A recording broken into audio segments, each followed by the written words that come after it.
Around 5,000 years ago, at the end of Mahabharat War, the ancient enlightened Hindu civilization consisted of 10,000 Hindu traditions, or sampradayas, that existed in 50. I welcome you all with my love and respect. Let you all open all your three eyes. Om Nityananda Paramashivoham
First session of the day, Nityananda Yoga.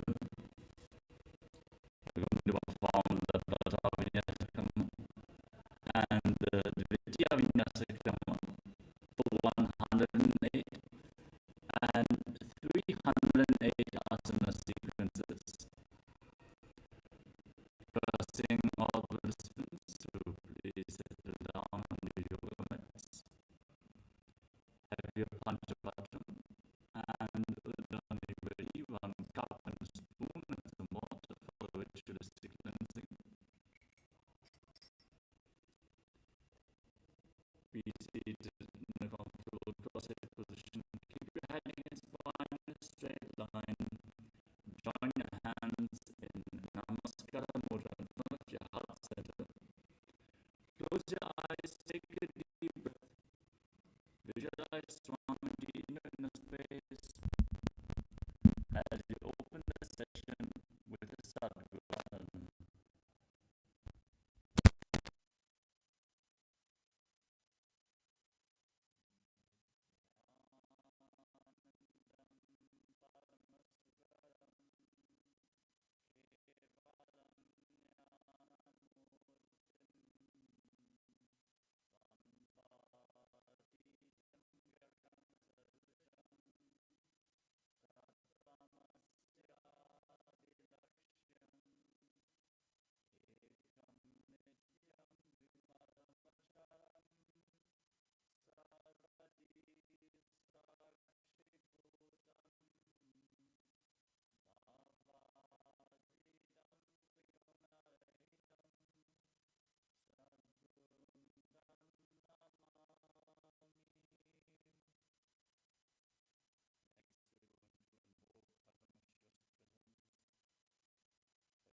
hold this visualization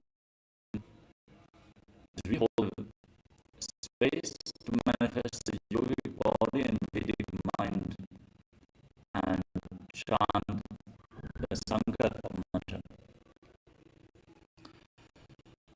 Om Namo Pata Samasa Durichakshaya Dvada Bhagavat Shri Nityananda Paramashiva Prichatam Shri Nityanandeshwari Paramashiva Shakti Samhita Shri Nityanandeshwara Paramashiva Prichatam Cha Adya Purvota Evam Guna Visheshena Vishishtaya Asyam Shapaditao Purnalokya Yuktadagata Yogya Sharira Siddhyatam Paramashiva Shaktiya Vishkaranartham Nityana Yoga Pyasam Karishye. Now wash your right hand once more. Om Apaupaspirishya. And then place your Panchavattam and the knee aside, our palms way, and let's get ready to enter into the first asana of the sequence, Sukhasana. Sit in a comfortable cross-sit position with your head, neck and spine in a straight line. Place your hands on top of your knees in Vindu Mudra with index fingers and thumbs together. Gaze forward.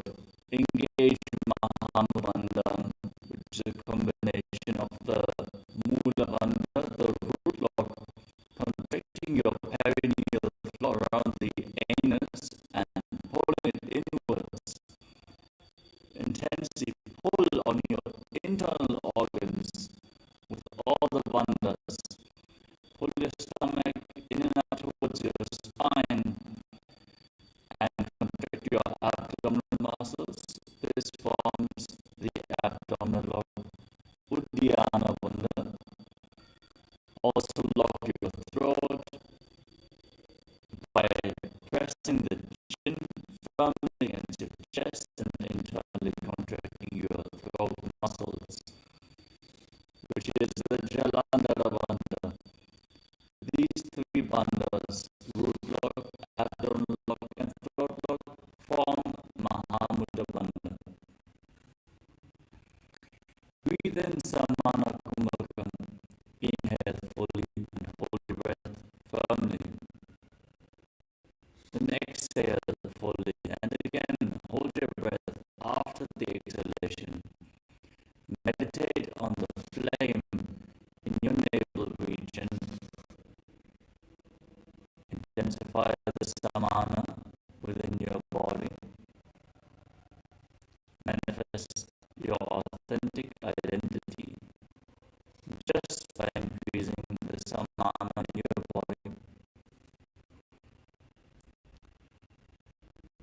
Visualize yourself as Lord Shiva and internally chant the japa Soham again and again. Visualize the japa rotating around your throat in a circular manner. This will cleanse your Vishuddhi chakra and awaken Vak Shakti, the power of speech, as you align your speech to Paramashiva with the japa. As we enter to the first asana of the sequence.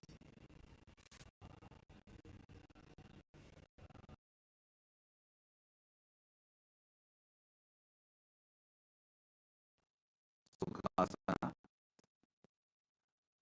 Tat Sukhasanam Yuktam Ashat Samachari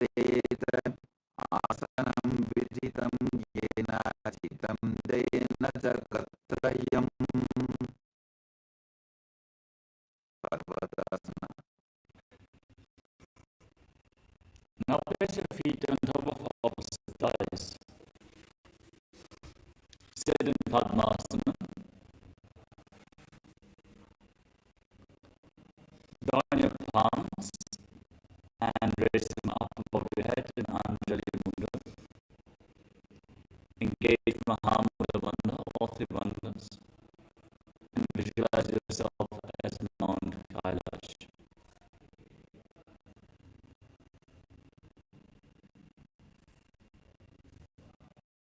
अथवक्षे Mahadev पर्वतासनमङ्गलम् यत्कृत्वा स्थिररूपी स्यात् षट्चक्रादिविलोपनम्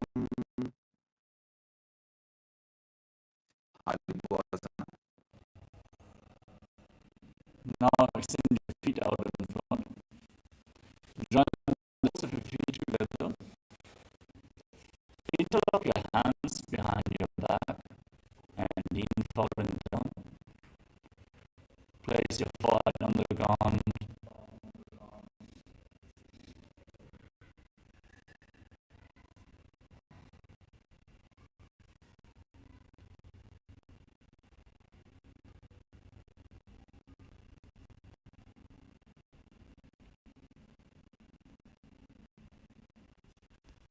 Just behind the hips. And gaze to your nose as you visualize Swamiji in Hari Pavasana. Purava vidya bhume jano ubhayipagathali samputatano vishtupachedo bhukalya bodachinakaraso vamadahavo Nadi Bhavasana. Now rise up, extend your arms out in front. Cup your palms and place them on the ground in front of your feet. As you bring your forehead on the ground behind the heels once more, gaze to your nose, engage Mahamudra Bandha and visualize yourself as a snake. Purava vidipari agani hovi bahuni panashyulakadi ad agane dharti lagave pasarito buhatji anjuli kare Kokilasana. Now, keep your hands in Prana Mudra. Extend index and middle fingers and hold onto your little and ring fingers with the thumbs. And catch your big toes. Extend your legs forward and straight. Lift them up. And then cross your legs into Padmasana and lean forward and down onto your elbows. Engage Mahamudra Bandha, all the bandhas, and visualize yourself as a bird. Athanyadasanam vakshye yena siddho bhavinaraha akasmat vayu sancharam kokilakshyanena cha Nityasana. Now stack your knees and your ankles. Sit in Ardha Padmasana. Hold on to opposite elbows and start rotating your arms in wide circles. Gaze at the nose, engage the root lock, abdominal lock, and throat lock in Mahamudra Bandha. Visualize Swamiji, and every once in a while change the direction of the movement in Nityasana. Goda Vama Padiki Ashamashili Soya Dachicharna Kovaralota Paripulpa Samoja Vamapadako Mahilo Bahuro Pulpatudana Tapari Goda Dachi Ashabarali Dhana Gajasana. Now place your palms flat on the ground and raise your hips up high.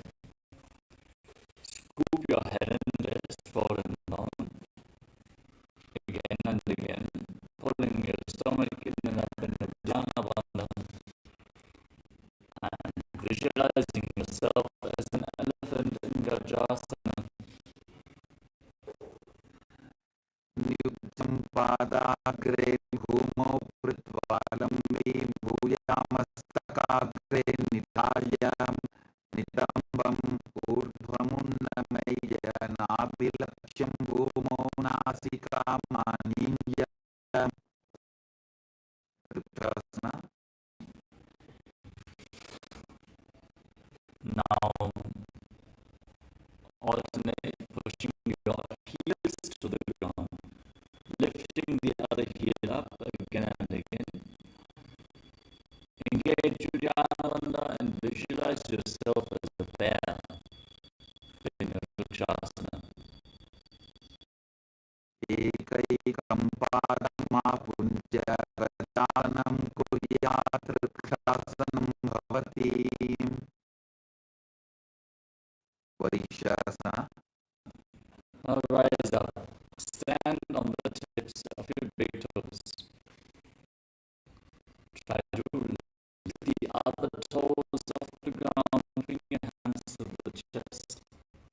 In Hridaya Mudra with index, middle and ring fingers joined together. Keep your elbows raised. Engage your Uddiyana Bandha and visualize Swamiji in Vaishakasana. Keshena padayugalam badvadishedadho mukhaha athavayishyapakshe yakritva satyavan bhavet. Balalingasana. Next up is Urdhva Karna. Stand in Arimandi position. Heels together, toes pointing outwards and knees bent. Bring your hands to the chest, elbows raised, then lift one knee up along the center of your body and follow along the respective hand gracefully. Move your arms and legs in synchronicity in Urdhva Karna.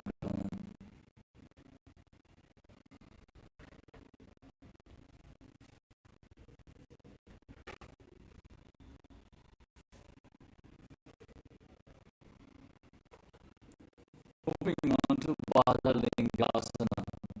Now interlock your fingers from the outside in Sarva Shankari Mudra. Towards the chest, pull it close with both hands. Engage Mahamudra Bandha and visualize yourself holding a baby. Ekam janupasi alingya sthartagyam balalinganam bhavati. Padridanasana. Now pull the foot behind towards the buttocks with both hands interlocked with Parashamudra. Keep your knees together. Stand straight. Engage Mahamudra Bandha, all three bandhas. And visualize Swamiji in Paramashivoham. Sthitvaikasmin padatale karabhyam veshtayetanam krishte samsapya yadena padapidanamasana. Natarajasana. Now hold the sole of the foot from the inside and kick the leg back enough. Lower and extend the other arm with the hand in Bindu Mudra as you visualize yourself as Lord Nataraja. Tanapadam kaunjam madijim veerabhadrakam nadarajam trikonam sutandushta prasannam Udharane Balalingasana.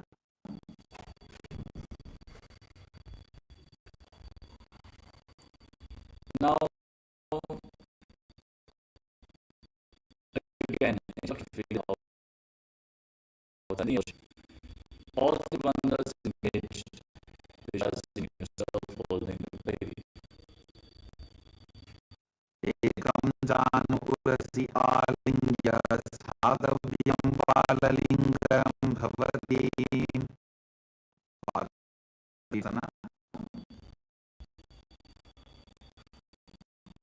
Now pull the foot behind towards the buttocks. Stand all the wonders engaged. Inhale fully into your navel and hold your breath. Then exhale fully. Again, hold your breath. Feel the flame being intensive on your navel region. Visualize Samji in Paramashivoham on the other side.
उत्तानपादं क्रौञ्चं च हरीं च हृदकं नटचन्द्रिकोणं च साङ्गुष्ठप्रसारणे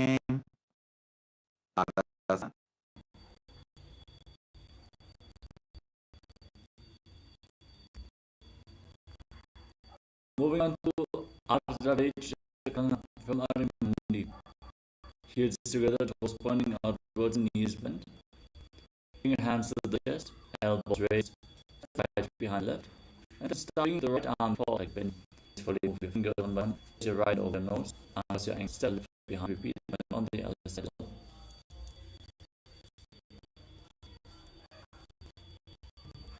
Move on to the curtains. Visualize yourself as a skeleton and shake your body intensely. Hold the visualization that you are a skeleton and dance wildly. Visualize your bone structure and shake intensely.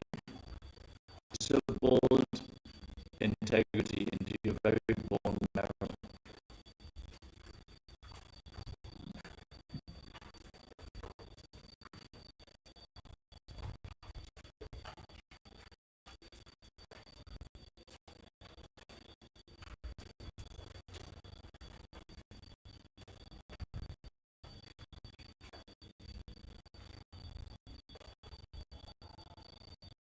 Next step is Chinakana from Arimani. Cross your arms over the both your head. With your palms facing backwards. Turn your body to one side and open up your arms. Cross them as you return to the center. And open them again to the other side. Again and again.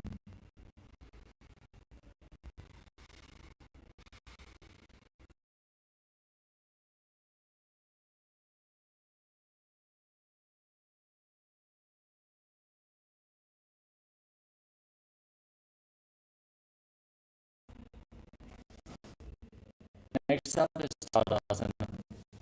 Now rise up onto the tips of your toes and raise your arms up parallel above your head.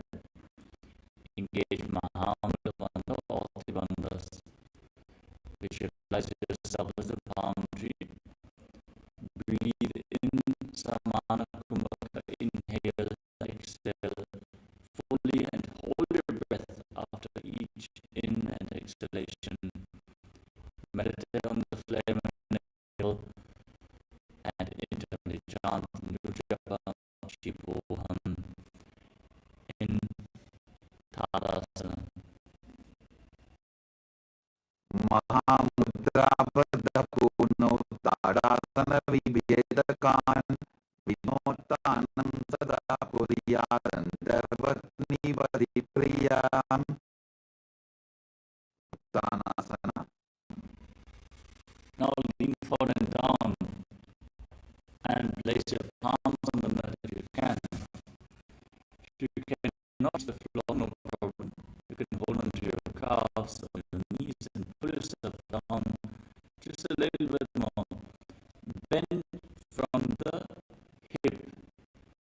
Try to keep your back as straight as possible and bring your forehead against your knees. Engage Mahamudavanda or Bandhas. Root lock, abdomen lock, and throat lock. And visualize Swamiji in Uttanasana. महामुद्राबद्धपूर्णौ ताडासनविभेदकान् विनोत्तानं सदा कुर्यादन्तर्वत्निपरिप्रियाम् Tarakshvasana. Now rock your hands forward and step your feet back. And with tall plank position. Lock your throat and rotate your head from side to side as you visualize Swami in a space. Gajasana margam varam dakshinakokshin savyakokshin nadetem tarakshvasanam bhavati.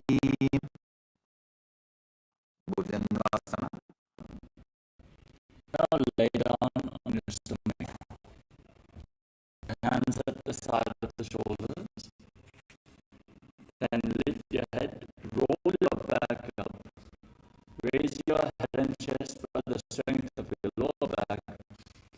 Open up your mouth and inhale through the throat in Bhujangali Mudra, visualizing yourself over in Bhujangasana.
निर्बद्धते नित्यं सर्वलोकविनाशं जागरिभूतये भुजङ्गसनदानाय शास्त्रम्.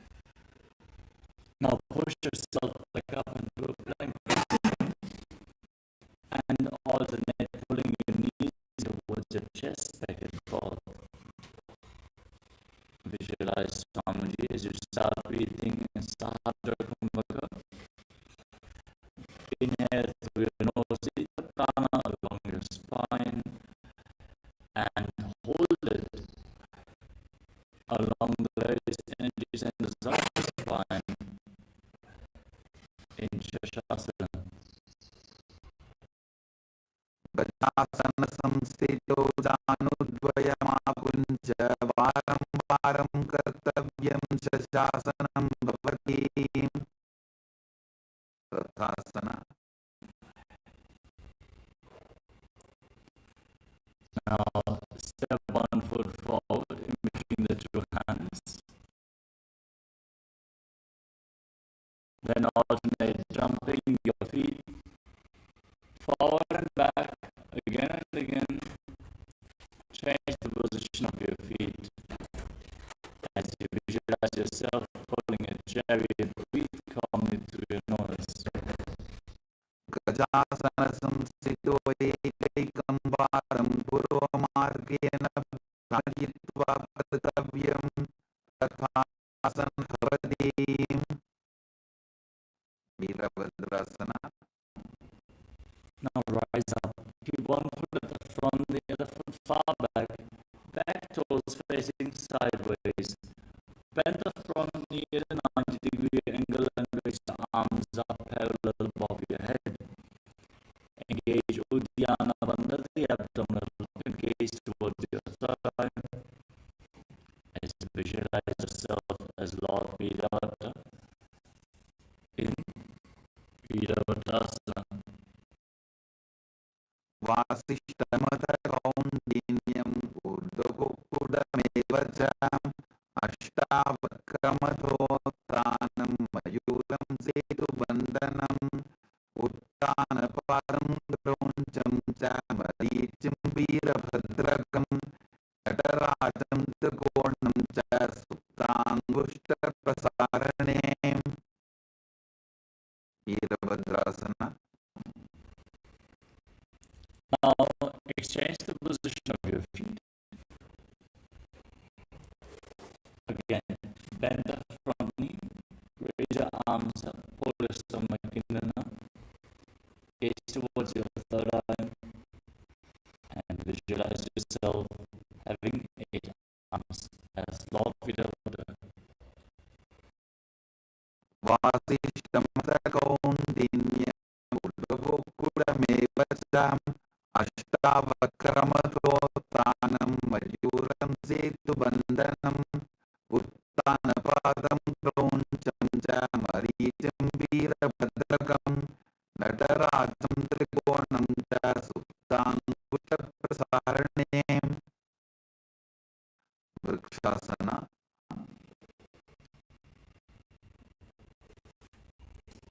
Now stand on one leg and raise the other foot against the inner opposite thigh. Join your palms in Adi Mudra and raise them up above your head. Engage Uddiyana Bandhati abdominal lock and visualize yourself as a tree in Vrikshasana, the tree pose. वामोरुमूलदेशे च याम्यं पादं दिधार्यतो तिष्ठेत्तु वृक्षवद्भूमौ वृक्षासनमिदं विदुः. Gavrasana. Now bring your hands in front of your chest and bring the raised foot on top of the opposite hip as you visualize yourself as Lord Garuda in Garudasana. गरुडासनमावक्ष्येतेन ध्यानं स्थितं भवेत् सर्वदोषाद्विनिर्मुक्तो भवतीह महाबली. एकपादमुरो बद्ध्वा एकपादेन दण्डवते जङ्घापादसन्धिदेशे जानुभ्यग्रं व्यवसितः. वृक्षासना.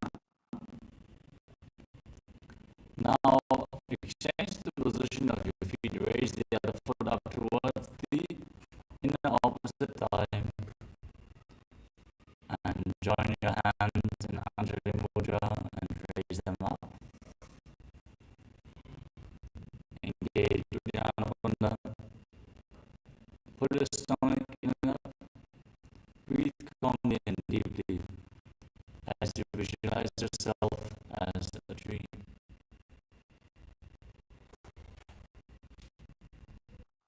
वामोरुमूलदेशे च याम्यं पादं निधार्यतो तिष्ठेत्तु वृक्षवद्भूमौ वृक्षासनमिदं विदुः. Gavrasana. Now bring the raised foot on top of the opposite hip. Your hands in Namaskara Mudra in front of your heart and visualize yourself as Lord Garuda. गरुडासनमावक्ष्येतेन ध्यानं स्थितं भवेत् सर्वदोषाद्विनिर्मुक्तो भवतीह महाबली. एकपादमुरो बद्ध्वा एकपादेन दण्डवते जङ्घापादसन्धिदेशे जानुभ्यग्रं व्यवसितम्. त्रिकोणासना.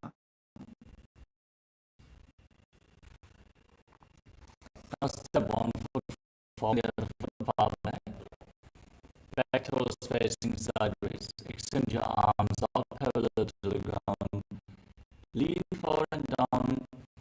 Place one hand by the foot, the other arm pointing up to the sky. Gaze up along the raised arm and the opposite triangle. Breathe calmly through your nose. Lead the prana along your spine and hold your breath in the various chakras of your body one by one. उत्तानपादं क्रौञ्चं च मरीचिं वीरभद्रकं नटराजं त्रिकोणं च सुप्ताङ्गुष्ठप्रसारणे. त्रिकोणासना. Rise up, exchange the position of your feet and lean down to the other side. Gaze up along the raised arm. Visualize yourself as a triangle. उत्तानपादं क्रौञ्चं च मरीचिं वीरभद्रकं नटराजं त्रिकोणं च सुप्ताङ्गुष्ठप्रसारणे. अंकुष्टासना. Next up is Nikuttaka Karma from Arimani. Heels together, toes pointing outwards and knees bent. Bring your hands in front of the chest with the palms facing each other. Lift one heel off the ground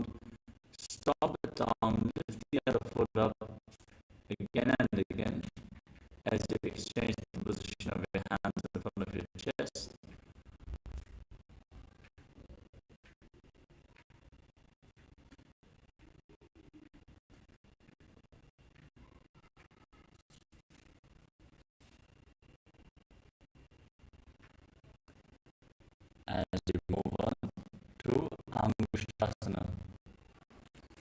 Now scroll down all the way. Sit on raised heels and keep your knees off the ground. Join together and bring your hands in Namaskara mudra in front of your heart center. Visualize Swamiji in your space and start passing like a bee on the inhalation and exhalation. Brahmari Kumbhaka. Internally chanting the new japa Sadashivoham.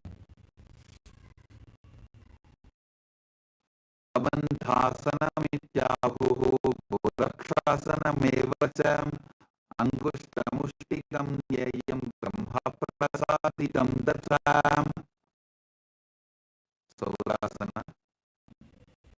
Now step 1 foot forward and keep your hands at the side of the body with the palms facing forward in Bada Mudra. Visualize Swamiji in your space and keep passing like a bee on the inhalation and exhalation. Brahmari Kumbhaka. प्रसार्येकं पादतलं संस्थाप्यत्वेकपादकं विदुननासना. From the same position, lean forward down, hold on to the big toe of the foot and the heel of the back. Visualize Swamiji in Vidunanasana. उल्लस्थितो पादमेकं प्रसार्य तत्पादाग्रं संस्पृशेत् तत्करेण उल्लञ्जान्यं धारयेत् तत्करेण यूनं मीडं चाभ्यसेत् चोभयत्र. Saulasana. Now step the front foot in, sit on the heel and extend the other leg forward. Keep your hands at the side, palms facing forward, fingertips barely touching the ground, and visualize Swamiji in Saulasana. प्रसार्येकं पादतलं संस्थाप्यत्वेकपादकं विदुननासना. Now lean forward and down and hold on to the big toe of the front foot and the back heel and visualize Swamiji in your inner space. उल्लस्थितो पादमेकं प्रसार्य तत्पादाग्रं संस्पृशेत् तत्करेण उल्लञ्जान्यं धारयेत् तत्करेण यूनं मीडं चाभ्यसेत् चोभयत्र. ब्रह्मजुगुशासना. Now step both feet in and separate your knees. Place your hands on top of your knees with the palms facing up. Lock your throat and gaze through the gap between the palms. And visualize Swamiji in your inner space. Keep passing like a bee in Brahmari Kumbhaka on the inhalation and the exhalation in Brahmarudrakshasana. दो भूतना पानी होए वैसे एड़ी दो बुरानी वैसे कोरबकदलियां की Mahuli ice माहेरा शेमिली. कपिलासना. Now drop your knees to the mat. Sit on raised heels. Keep your toes tucked. Keep your hands on top of your thighs. Pull your stomach in and up in Uddiyana Bandhan. Gaze towards the tip of your nose and visualize yourself a sage Kapila Muni. Keep chanting Sadashivoham internally. उभय पदकली समठरावे तिनको मा ukara hoye vaise edi tobu zoni nivese Bhadrapurakasana. Now maintain the same position. Lift your gaze towards your third eye and visualize Swamiji in your inner space.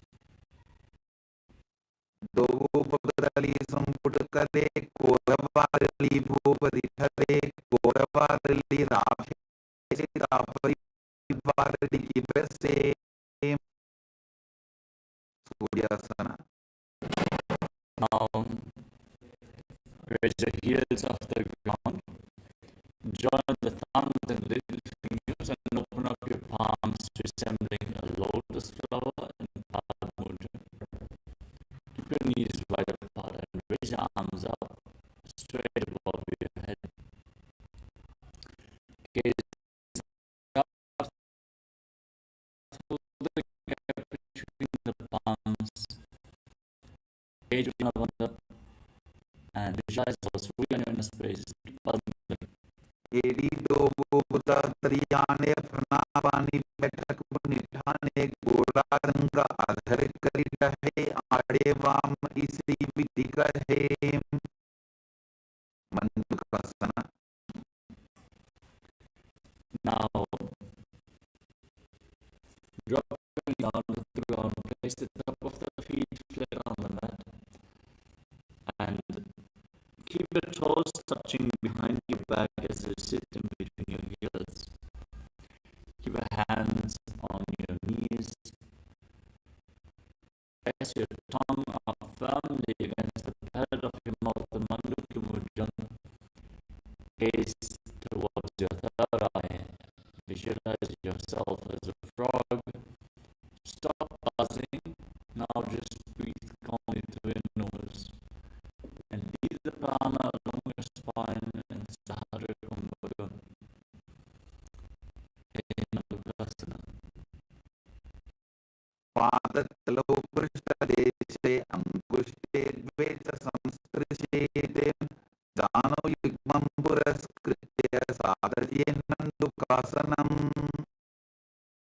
उत्तानमंडूकासना. Maintain the same position, but lift your hands up and behind your back, holding onto opposite shoulders. Keep your elbows firmly pressed against your head as you engage Uddiyana Bandha. Pull your stomach in and up. Press your tongue up against the palate of your mouth, Mandukya Mudra, and visualize yourself as a frog in Uttana Mandukasana. मंडूकासन मध्यस्थं कोटपराभ्यां धृतं शिरः एतद्भेकवदुत्थानम् एतदुत्थानमण्डूकम्.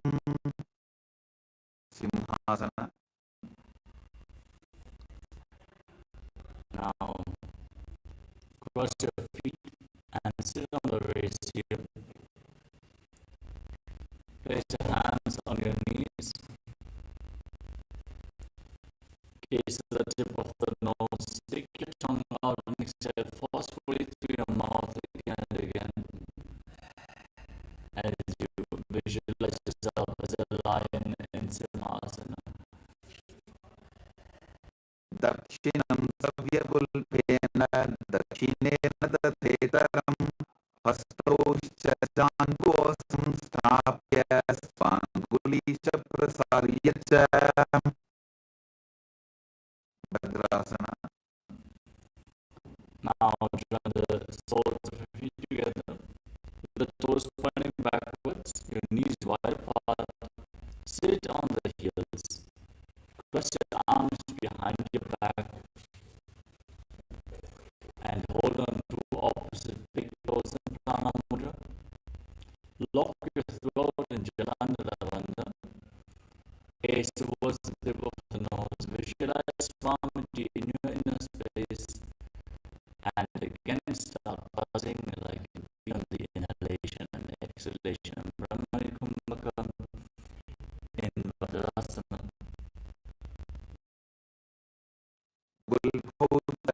स्याथोऽभ्युत्क्रमेण समाहितः पादाङ्गुष्ठोकाभ्यां च धृत्पादपृष्ठदेशतः काकाबुसन्ध्यासना.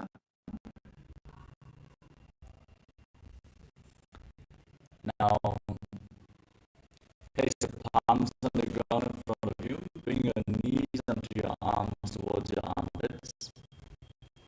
Lean forward. Excuse me.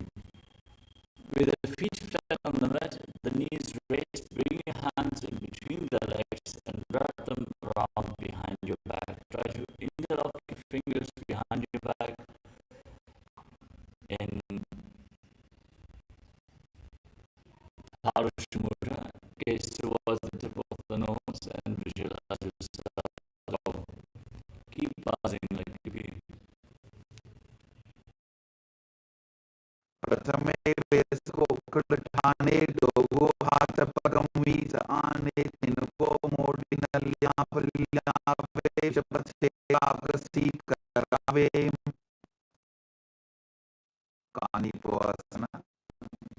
Now place your palms on the ground. Bring your knees onto your arms. Lean forward, find balance, lift your feet off the ground and visualize Swamiji in your inner space.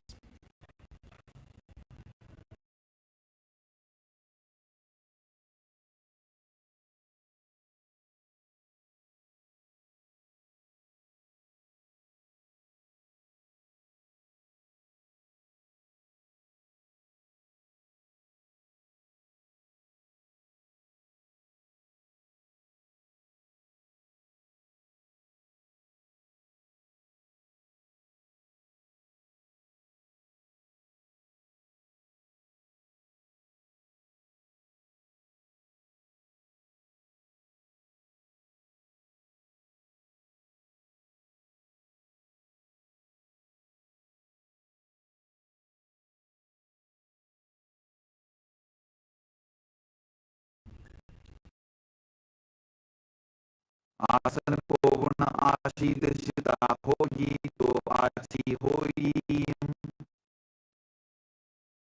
कपालियासना. Now head on the ground. Form a triangle between your head and your hands. Bring your knees onto your elbows, your hips above your shoulders, and then extend your legs up straight. Gaze towards the nose and visualize Swamiji in your inner space.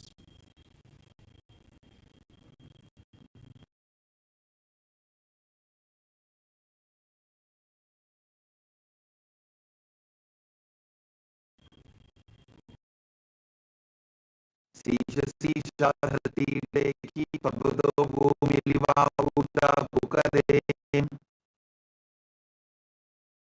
पार्श्वमयूरासना. Now gently close down. Come to a squatting position. Rotate your body to one side. Align knee and the wrist hip. Start breathing in Vichakra Kumbhaka. Exhaling deeply and slowly as you hold your breath after each exhalation. Then lean forward. Find balance. Lift your body off the ground and extend your legs out to the side. Gaze into your third eye and visualizing yourself as a peacock. मयूरंदंडवत् कुर्यान् मायूरंदंडनामकं कुर्यान् मायूरं पार्श्वाभ्यां मायूरपार्श्वनामकं पार्श्वमयूरासना. Now twist your body in the opposite direction. Lean forward. Extend your legs out to the side. Balancing your arms and visualize yourself as a peacock. मयूरंदंड Vadavat Kuryan Majuram Danda Namakam Kuryan Majuram Parshvabhyam Majuram Parshvanamakam Vairaganathasan. Now walk your hands forward, step your feet back into a tall plank position. Then step one foot outside, rotate your shoulder in between the two hands. Push your hips forward, lift your head towards the third eye, visualizing yourself as Lord Kalabhairava in Bhairagana. Asana ko punapiti jai Vairaganathasan. Now exchange the position of your feet. Step the front foot back, bring the other foot forward in between the two hands. Gaze up, push your hips forward, and exhale fully, holding your breath after the exhalation as you visualize yourself as Lord Kalabhairava. Asana ko punapiti jai Unmukha Pidasana.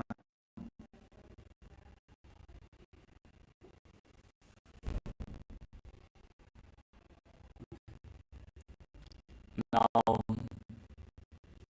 set the front foot back. Try to bring your heels to the mat. As you bring your forearms down to the ground, keep your hips raised, lift your head, and gaze up towards your third eye. Visualize Swamiji in Unmukha Pidasana.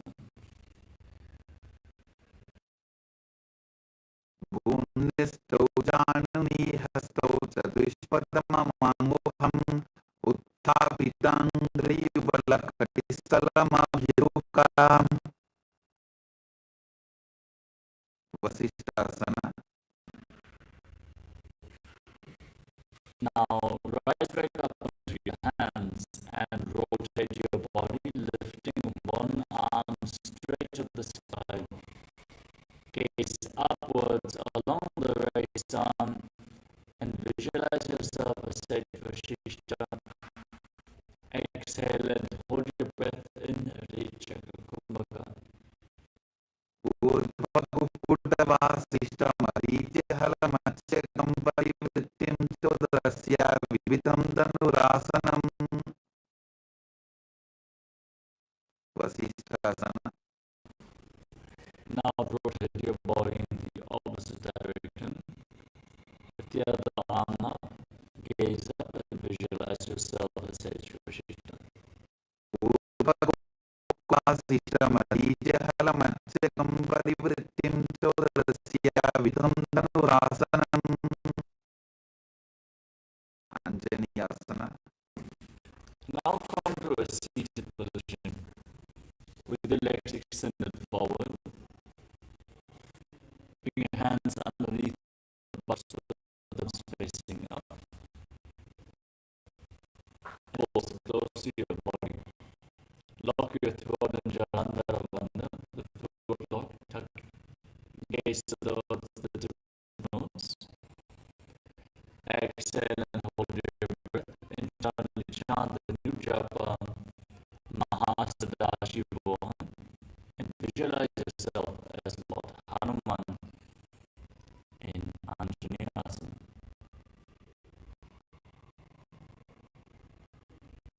Dobu karki ube hadeli kodavarli meile veli swagane bhuparidashe mahani angvimili rashe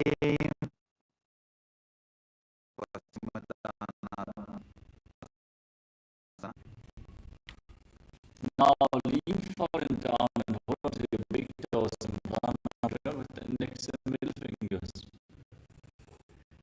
Try to bring your forehead to the ground as you bend from your waist. Try to keep your back straight, push your chest out. Engage Mahamudra Bandha, all the bandhas, and visualize Swamiji in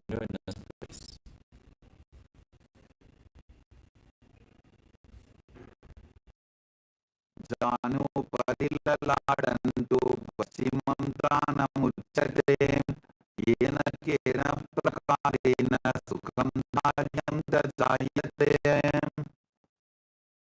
ugrasana.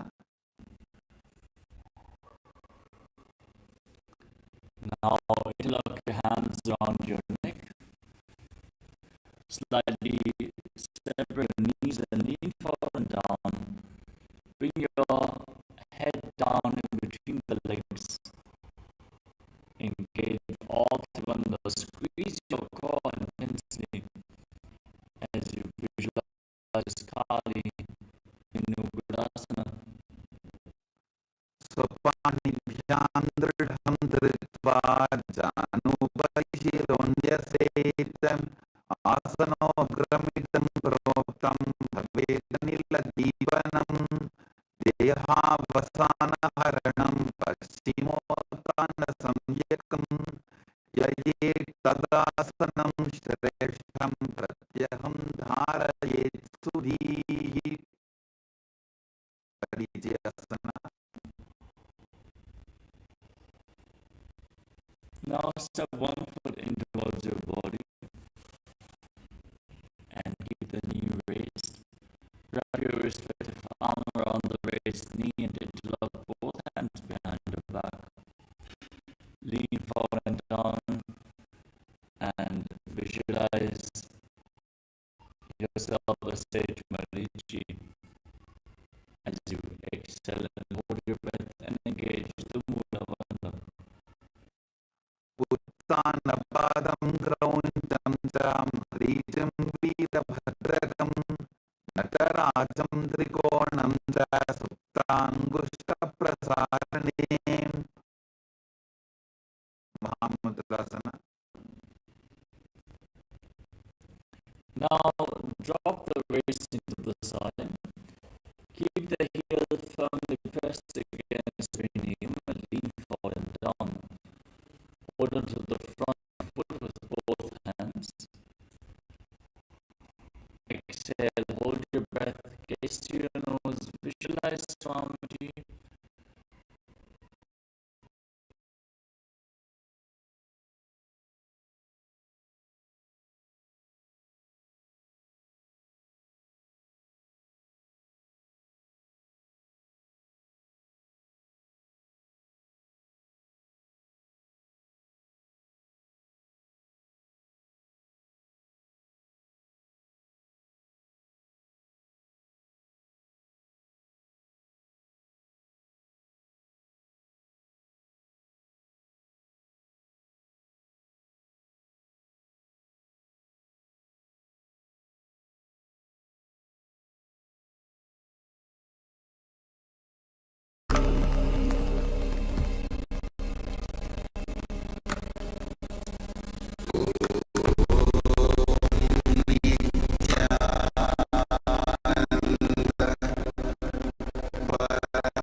From side to side.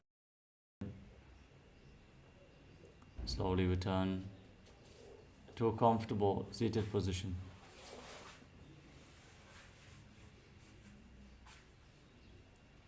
Congratulations, you completed the Pratama Vinyasa Krama 108 asana sequence of Kailasa Nityananda Yoga.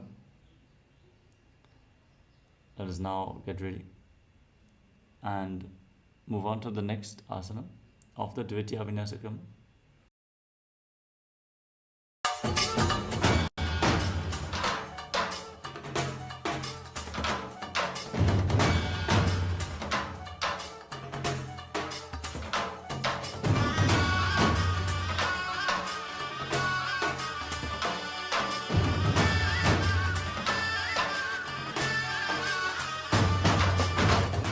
Today is the best day.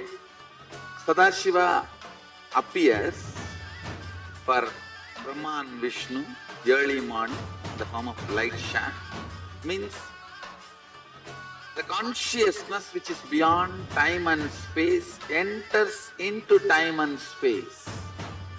Sadashiva declares, let me become many to celebrate myself. So morning we celebrate he becoming many. You can see every deity, every god, we go on light the lamp. So each, the Sadashiva himself becomes many. So whole campus we went round. It was such high energy. So again the many becomes one. Not only spiritually, even socially this celebration forms a very important part of my life, because this is the only celebration I enjoyed from my birth, at least in this body.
Today is the best day. Sadashiva appears for Brahma and Vishnu early morning in the form of light shaft. Means the consciousness which is beyond time and space enters into time and space. Sadashiva declares, "Let me become many to celebrate myself." So morning we celebrate he becoming many. You can see every deity, every god, we go and light the lamp. So each, the Sadashiva himself becomes many. So whole campus we went round. It was such high energy. So again the many becomes one. Not only spiritually, even socially this celebration forms a very important part of my life, because this is the only celebration I enjoyed from my birth, at least in this body.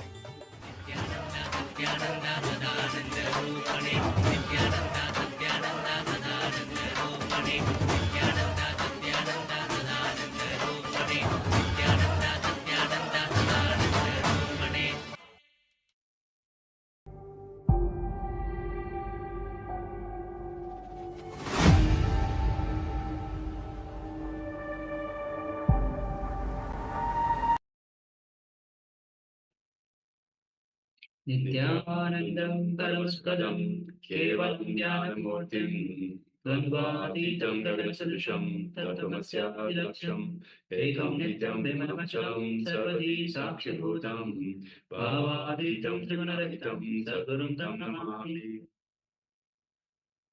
Nityanandam of you. Nityanandam. And welcome to wonderful day 6 of the Paramashivoham Level 1. We just finished 108 asana sequence, Pratham Vinyasa ground. So welcome all of you on this beautiful journey of 21 days of Paramashivoham. We have covered 6 days, and today is 6th day. We have covered 5 days, and we just finished 108 asanas. So those who have participated, taken part in the yoga, please let us know your experience, any breakthrough that you had through yoga. With all the participants on YouTube, also you can start sharing your experience of yoga.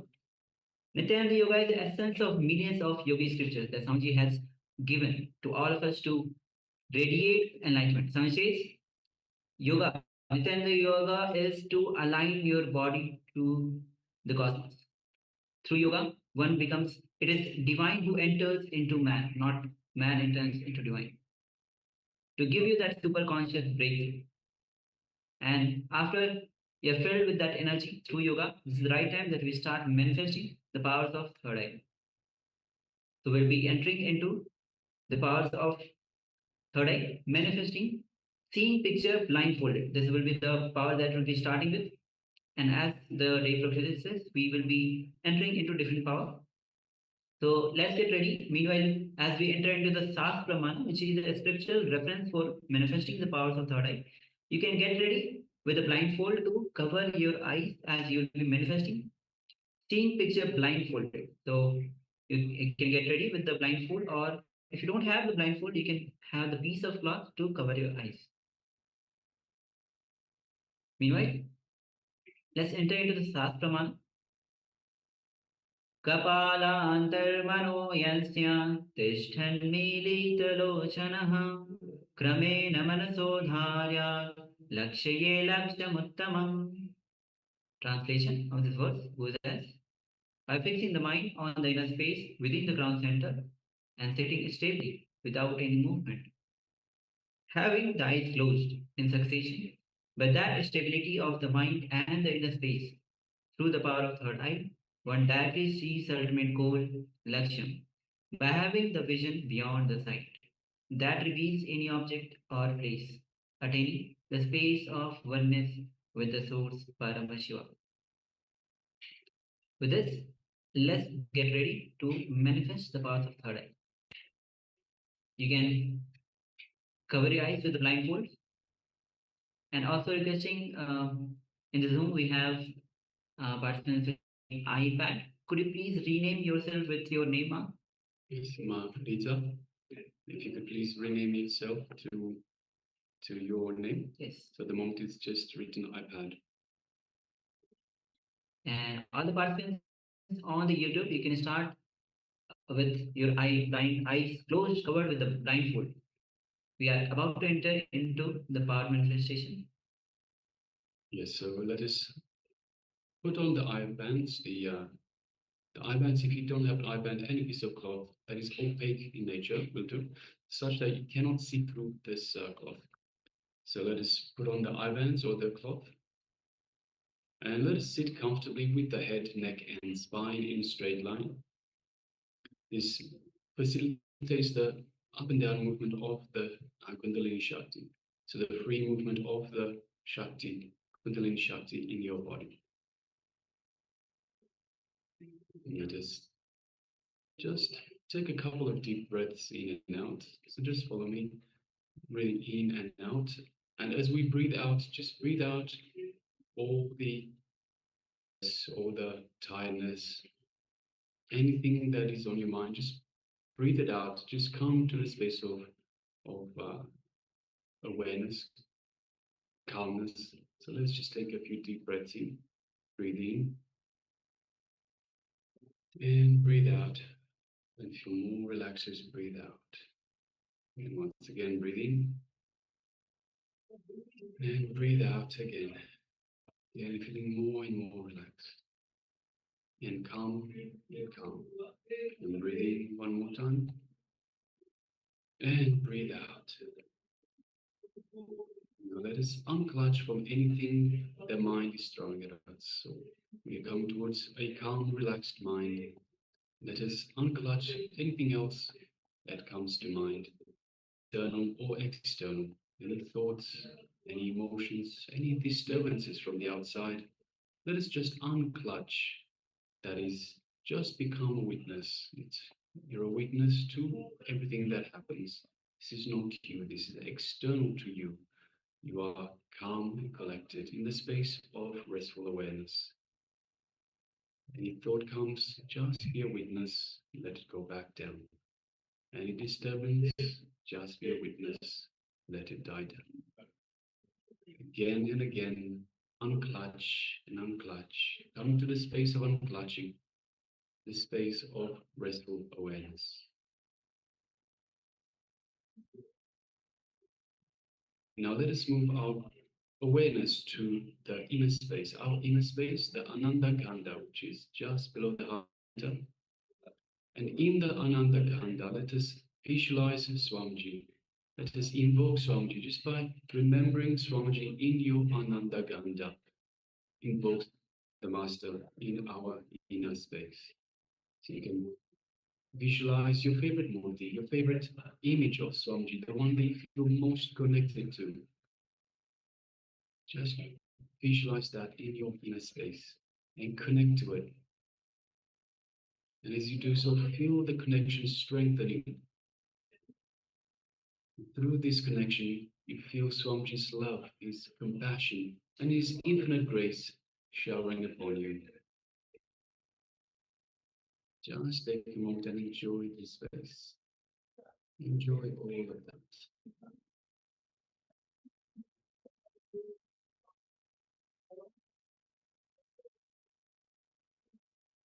Through this connection, you also feel Swamiji's energy flowing through your entire body. His superconscious energy reaching out, permeating every part of your body, every single cell of your body is flooded with this superconscious energy. Is feeling revitalized, rejuvenated, and alive. Just take a moment and feel that space of oneness with Swamiji, and know that you are one with Swamiji. Just sit comfortably conscious awareness in this space, your inner space, the space of oneness with Swamiji, just you and Swamiji as one.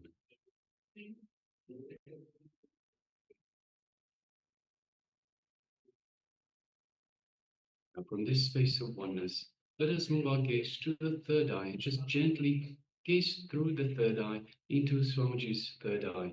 Visualize Swamiji in your third eye. Look through your third eye into Swamiji's third eye. And as you do so, feel a connection, an energetic connection from Swamiji's third eye into your third eye. Feel the energy in your third eye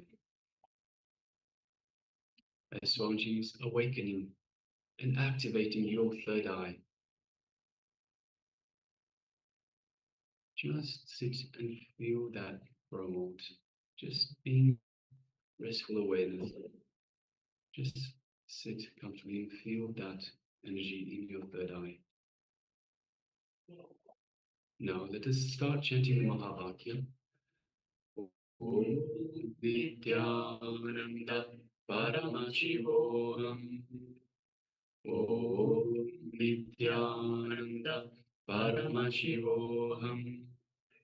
Om Nityananda Paramashivoham. Yes, continue chanting the Mahavakya.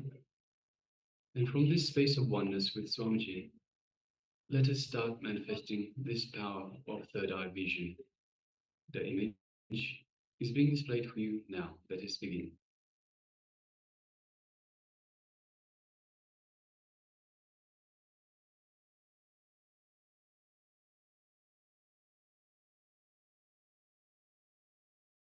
Paramashivoham.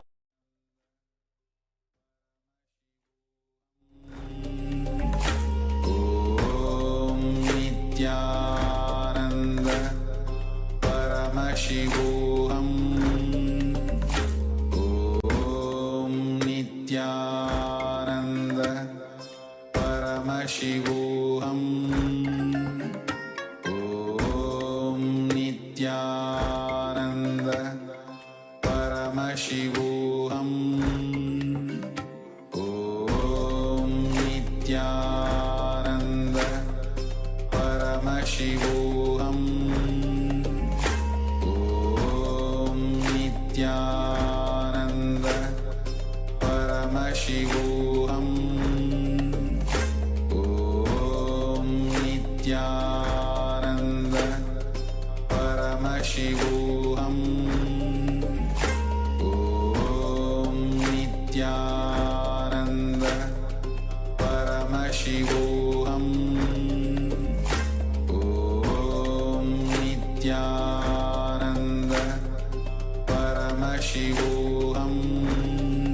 Nityananda Paramashivoham. Om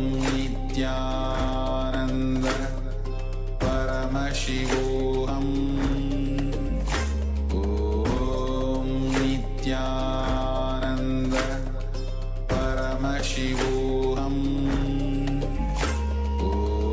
Om Nityananda Paramashivoham.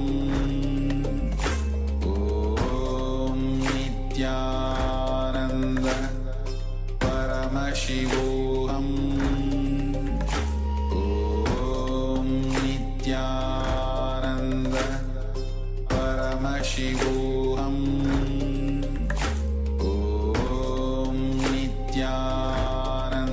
Nityananda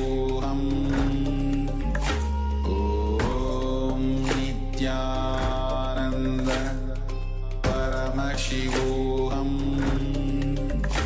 Om Nityananda Paramashivoham. Om Nityananda Paramashivoham. Om Nityananda Paramashivoham. Om Nityananda Paramashivoham. Om Nityananda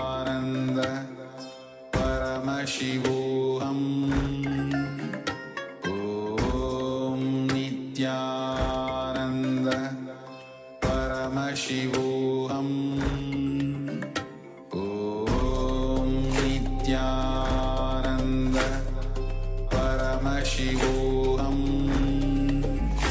Om Nityananda Paramashivoham Om Nityananda Paramashivoham Om Nityananda Paramashivoham Om Nityananda Paramashivoham Om Nityananda Paramashivoham Om Nityananda Paramashivoham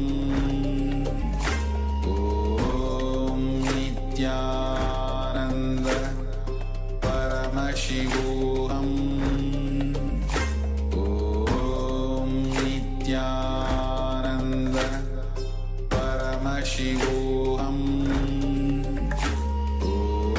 Om Nityananda Paramashivoham Om Nityananda Paramashivoham Om Nityananda Paramashivoham Om Nityananda Paramashivoham Om Nityananda Paramashivoham Om Nityananda Paramashivoham Om Nityananda Paramashivoham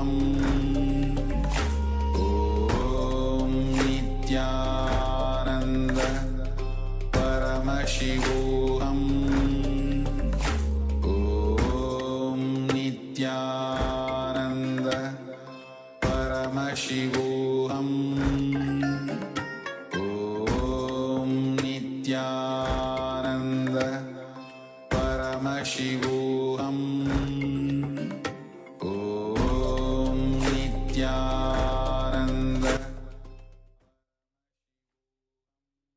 Yes, you can relax now.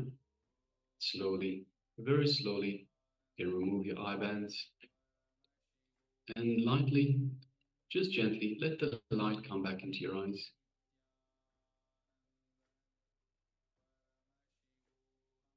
And now take a moment and let us know what was revealed to you in your third eye.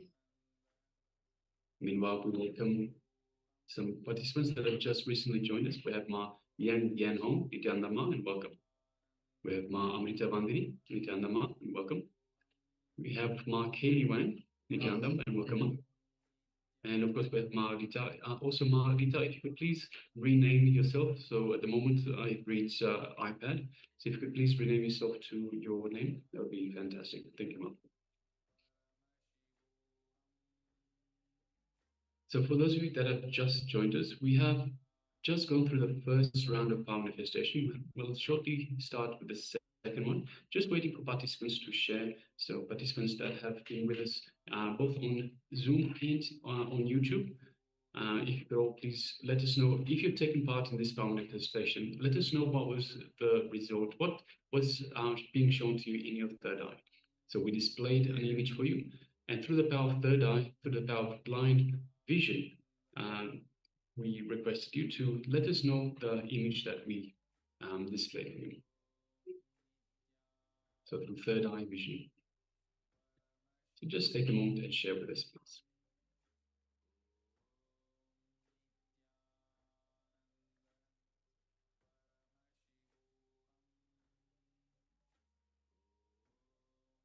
Third eye powers manifest from the space of oneness with Paramashiva, space of oneness with Swamiji, who is the incarnation of Paramashiva himself. And so it is through this space of oneness that powers manifest.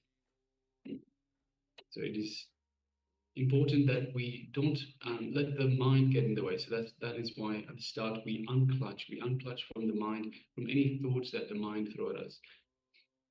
The mind is of the ego, which is our false self. So our true self is Paramashiva. We are Paramashiva. That is our true self. The mind will only get in the way. That's why we go on and unclutch. So we get to that space between the thoughts, between two thoughts, that is called akshana. By unclutching again and again, we make this space longer and longer and longer, this gap between the two thoughts. And it is in this space that we reach Paramashiva. This space we have the space of oneness, in this gap between two thoughts. It is a space, a gap that is the space of restful awareness, the space of unclutching. Also, it's important you understand. So when the power manifestation happens, especially with the power of third eye vision, sometimes the mind will get in the way, and we'll try to give you some sort of visualizations. How you can identify whether you are having a revelation directly from the cosmos, from Paramashiva, or whether it is your mind that is playing tricks on you. See, the mind, the thoughts that are created, they are created and they're expanded. With the revelations, it'll be like a flash, like an instant. You'll see something, you'll know something, you'll feel something, in whichever way that it manifests. With the mind, it will generally develop as such. So you'll find, you'll see the difference. It'll be a lot longer. It'll take a lot longer with the mind, with a thought, and naturally you will engage in it. You will be familiar with it. It's likely something from your past. So either something from your past or something worrying about the future or something along those lines. All right. So let us now move on to the verification stage. So we'll shortly display the image that we had for you earlier. You can see it's a picture with lots of lights, maybe some kind of a studio concert, yes. And we can see a gym midget, and the camera is mounted in that gym midget. You can see lots of light coming from different directions. And yes, so it's mostly the view is from bottom to top. It's not showing what is below. Mostly the focus is on this equipment that is gym midget. Yes, so we have few colors, blue, yellow, white, dark, which is black. Yes. Yes, so if you had any of this in your revelations in the third eye, so anything to do with lights, anything to do with equipment related to lights, any of these colors, blue, light blue, yellow, maybe even some pink we have. So any of these details, then you have manifested this power of third eye vision. So congratulations. Now let us get ready for the second round. So request your participants to once again put on the eye band. And again, if you don't have an eye band, you can use any piece of cloth that is opaque in nature, something that you cannot see through. So if you could please put on the eye bands now. Let us get ready for the second round of power manifestation. So sit with your head and spine in straight line. And if you have not yet covered your eyes with the blindfold, please go ahead and cover your eyes. Now, as you sit with your head and spine in straight line, feel the lightness of the body. Feel the weightlessness of the body.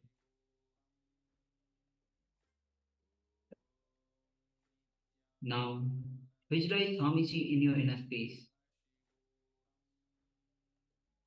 This energy is flowing through your entire body. All your trillions of cells are getting energized with Swamiji's energy. Feel his energy is reaching all your cells, every cells in your body.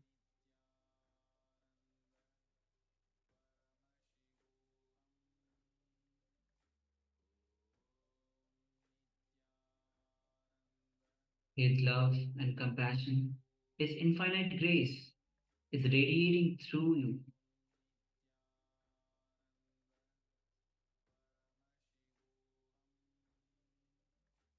As you visualize Swamiji in your space, now gently bring your awareness to your Angya